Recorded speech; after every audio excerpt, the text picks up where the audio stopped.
Welcome back to the Hillbilly RV channel. I'm going to apologize right up front for the road noise.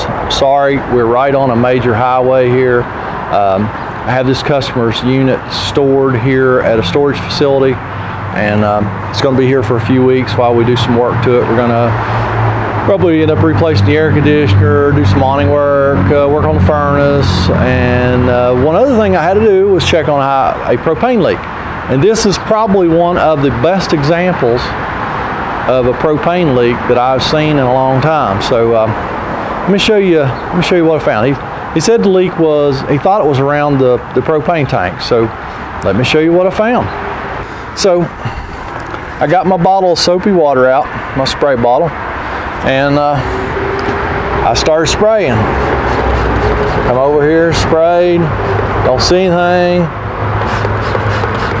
Now I spray over here. Oh, look at that, would you? That's what a propane leak looks like when you're checking with soapy water. This is a huge leak.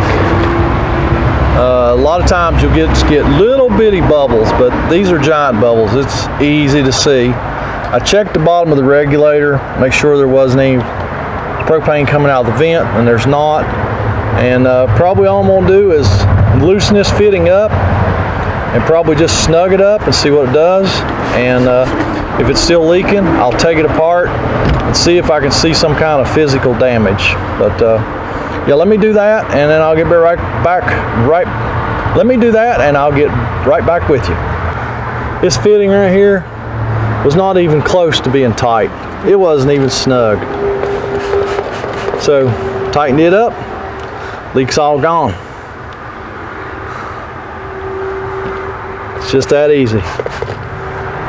So there you have that. That's just a quick and easy down and dirty fix right there. And we can take one of the things off the list on this camper. So hey, thanks for watching. And I'm going to stay right here and fix something else. So y'all have a fantastic day.